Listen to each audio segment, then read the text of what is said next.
శుభం వ్యాధి శ్రీ గురుభ్యో నమః. తులారాశి వారికి ఫిబ్రవరి 1వ తారీఖు నుండి 15వ తారీఖు వరకు ఏ విధంగా ఉంటున్న విషయాన్ని మనం ఇప్పుడు విశేషం తెలుసుకోవడం ప్రయత్నం చేద్దాం.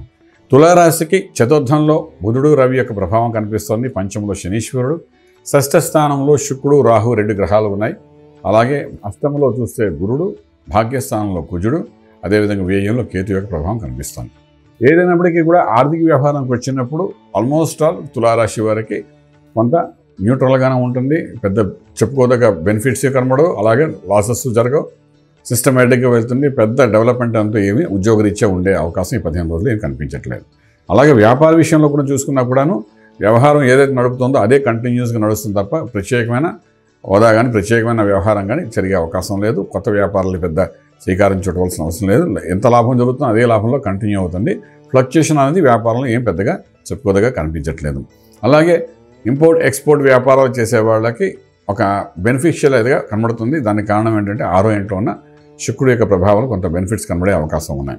అలాగే మనం తీసుకున్నప్పుడు చదువుకునే విద్యార్థులు ఎవరైతే ఉన్నారో విదేశాలకు వెళ్ళాలనుకుంటే వాటికి అనుకూలంగానే కనబడుతున్నాయి.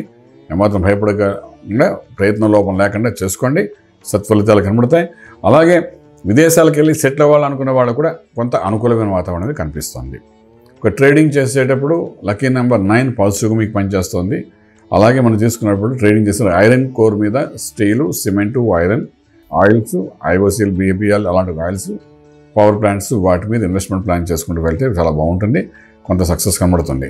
శుభవార్తలు వింటారు, శుభకార్యంలో పాల్గొంటారు, మధ్యవర్తిత్వం వహిస్తారు. గౌరవాన్ని ఏమాత్రం తగ్గకుండా మీకు అన్ని రకాల మంచి ఫలితాలు జరిగే అవకాశం ఉంది. దూరపు బంధువుల నుండి శుభవార్త కూడా మీరు వింటారు. కొంచెం స్ట్రెస్, గురుడు అష్టంలో ఉన్నాడు కాబట్టి కొంచెం కొలెస్ట్రాల్, థైరాయిడ్ కొంచెం బ్యాలెన్స్ అయ్యే అవకాశం ఉంటుంది. వాటిని కంట్రోల్ చేసుకోవడం ప్రయత్నం చేయండి, సరిపోతుంది, ఇంకేం అవసరం లేదు. ఆరోగ్యం దృష్టిలో పెట్టుకుని చేయవలసిన మంత్రము అనే విషయానికి వచ్చినప్పుడు ఇక్కడ పంచంలో ఉన్న శనీశ్వరుడు, చతుర్థంలో రవి, అదేవిధంగా షష్ఠస్థానంలో ఉన్న రాహు ప్లస్ శుక్రుడు, ఇవి అష్టంలో గురుడు, ఏ భాగ్యంలో కుజుడు. అంటే ఏమవుతుందంటే ఏదో ఒక తెలియని అన్నీ బాగున్నా కూడా ఏదో ఒక అన్లక్ ఫేవరింగ్ అయినట్టు కనబడుతుంది. ఈ భాగ్యంలోని కుజుడు ప్రభావంలో ఇవన్నీ కనబడుతుంటాయి. అంతేదంటే సుబ్రహ్మణ్యేశ్వర స్వామికి ఆరాధన చేయండి, అభిషేకం చేసుకోండి, అష్టోత్తరం చదువుకోండి, కవచం చదువుకోండి. ఈ భాగ్యంలో ఉన్న లక్ ఫేవరింగ్ అనేది మీకు సపోర్ట్ చేస్తుంది. ఆ విధంగా చేసుకుంటూ వెళ్తే కొంత రిలాక్సేషన్గా ఉంటుంది. రాజమార్గంలో రాజ్యం పొందగలుగుతారు. శుభం వ్యాధి. పూర్తి వివరాలకు సంప్రదించండి శ్రీ వేదమాత గాయత్రి జ్యోతిష్యాలయం, Brahmasri మంతా Suryanarayana Sharma garu, Srinilayam, first floor, 101, Sai Vaibhav layout, Chitrapuri colony పక్కన, కాజాగూడ, హైదరాబాద్ 500008. సంప్రదించవలసిన ఫోన్ నంబర్ 8855559147, 8855559148, 9849996644.